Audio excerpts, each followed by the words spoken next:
Hello everyone, আসসালামু আলাইকুম। আপনারা সবাই কেমন আছেন? তো আজকে আপনাদের সাথে আমি নিয়ে আসলাম 2 পাউন্ড ভ্যানিলা ফ্লেভারের cake decoration video A to Z। আমি প্রথমে একটি শুকনো চালনিতে 1 কাপ পরিমাণে ময়দা নিয়ে নিয়েছি। তার উপরে আমি কর্নফ্লাওয়ার 2 টেবিল চামচ দিয়ে নিয়েছি। এরপর 1 চামচ বেকিং পাউডার দিয়ে নিয়েছি। এরপর এটা আমি একটু চেলে সাইডে রেখে দেব ভালোভাবে মিশিয়ে। এরপর একটা শুকনো বোল নিয়ে বোলের ভিতরে 4টি ডিম ভেঙে দিয়েছি। তারপরে আলতো হাতে কুসুম গুঁড়ো সরিয়ে নিয়েছি। হাফ কাপের থেকে একটু বেশি আমি চিনি নিয়েছি। চিনিটা নিয়ে আমি আস্ত দানা নিয়েছি। আপনারা চাইলে এটা ব্লেন্ডার জারে নিয়ে গুঁড়ো করে তারপরে আপনারা ব্যবহার করতে পারেন। আমি এই তো এরকম করে দিয়ে নিয়েছি 3 ধাপে চিনিটা অল্প অল্প করে। এরপর এরকম একটু ফোমি টেক্সচার আসলে তখন আমি ভ্যানিলা এসেন্স আর ডিমের কুসুমটা দিয়ে দেব। এখানে আমি রেডম্যানের ভ্যানিলা এসেন্স ব্যবহার করেছি। তারপরে আমি ভালোভাবে মিশিয়ে নিয়েছি। এখন আমি শুকনো উপকরণগুলো 3 ধাপে দেব।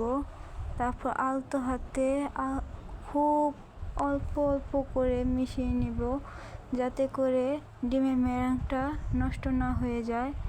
এটা আপনাদের খেয়াল রাখতে হবে। যদি ডিমের মেরাংটা নষ্ট হয়ে যায় তাহলে কিন্তু আপনার কেকটা ভালোভাবে ফুলবে না, চুপসে যাবে আর আপনাদের কেকটা পারফেক্ট হবে না। এতে করে আপনারা খুব সাবধানে নেড়ে মিশিয়ে নেবেন এই ডিমের ফোমটা।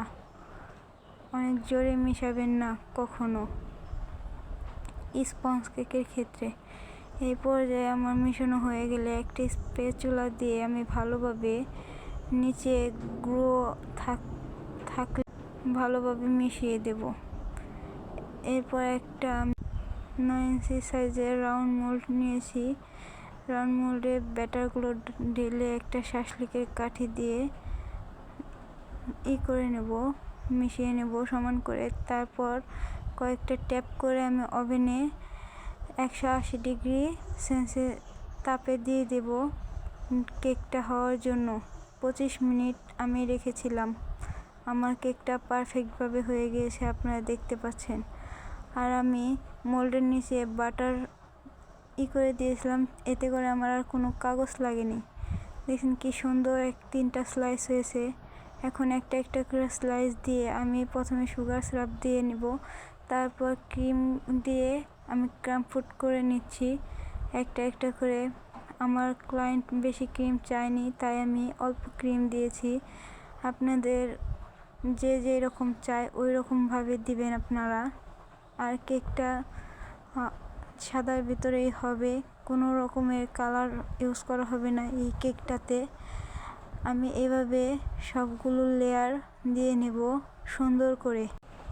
ভালোভাবে ফিনিশিং হয়ে গেলে আমি করে নেব।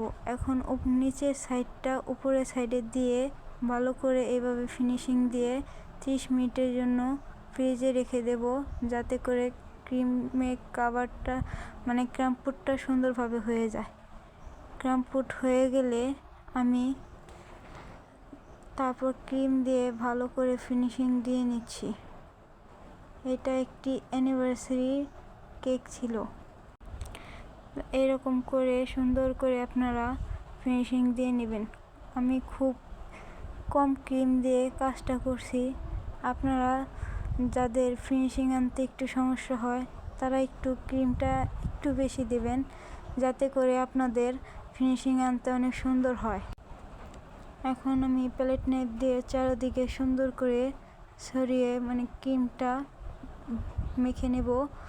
এরপর আমি একটা স্কেল, আপনাদের বাসায় অনেকেই এই স্টিলের স্কেলগুলো ব্যবহার করে, কিন্তু আমি এটা আলাদাভাবে কিনে নিয়েছি। এটা দিয়ে আমি খুব সুন্দরভাবে ফিনিশিং এনে নেই। এতে করে আমার আর স্ক্র্যাপার লাগে না। আমি স্কেল দিয়েই খুব সুন্দর করে ফিনিশিং এনে নিয়েছি। আপনারা দেখতেই পাচ্ছেন খুব স্মুথলি ফিনিশিংটা হয়ে গিয়েছে। এখন একটা 1M নজেল দিয়ে আমি ফুল করে নিচ্ছি। অনেকগুলো রেফারেন্স পিকচারে যতগুলো ছিল ওই রকম করে নিয়েছি, এতে করে সুন্দর লাগছিল আমার কেকটা দেখতে। এখন 6B নজেল দিয়ে আমি এই রকম করে ফুল দিয়ে নিচ্ছি, এতে করে যে রকম ছিল রেফারেন্স পিকচারে ওই রকমই সুন্দর লাগছিল আমার কেকটা দেখতে। মাশাআল্লাহ, অনেক সুন্দর হয়েছিল কেকটা। সামনের দিকে একদম বেশি সুন্দর লাগছিল। নিচ দিয়ে আমি একটা স্টার নজেল দিয়ে বর্ডার দিয়ে নিচ্ছি। এই তো আমার এই 3টা নজেল লাগছিল আজকে এই কেকটা ডেকোরেশন করতে। মাশাআল্লাহ, অনেক সুন্দর হয়েছিল কেকটা। তারপর আমি কিছু সুগার বল দিয়ে নেব গোল্ডেন কালারের সুগার বল দিয়ে নিচ্ছি আমি। তারপর কিছু গোল্ডেন লিফ ছিল রেফারেন্স পিকচারে, ওই রকম গোল্ডেন লিফগুলো দিয়ে নিচ্ছি। আর আমি অফ ক্যামেরায় নামটা লিখে নিয়েছি যা লিখতে দিয়েছিল। প্লিজ আমার ভিডিও দেখে যদি আপনাদের ভালো লাগে লাইক সাবস্ক্রাইব করে দিবেন আর শেয়ার করে দিয়েন প্লিজ। ধন্যবাদ সবাইকে আমার কেকটা ভিডিও দেখার জন্য।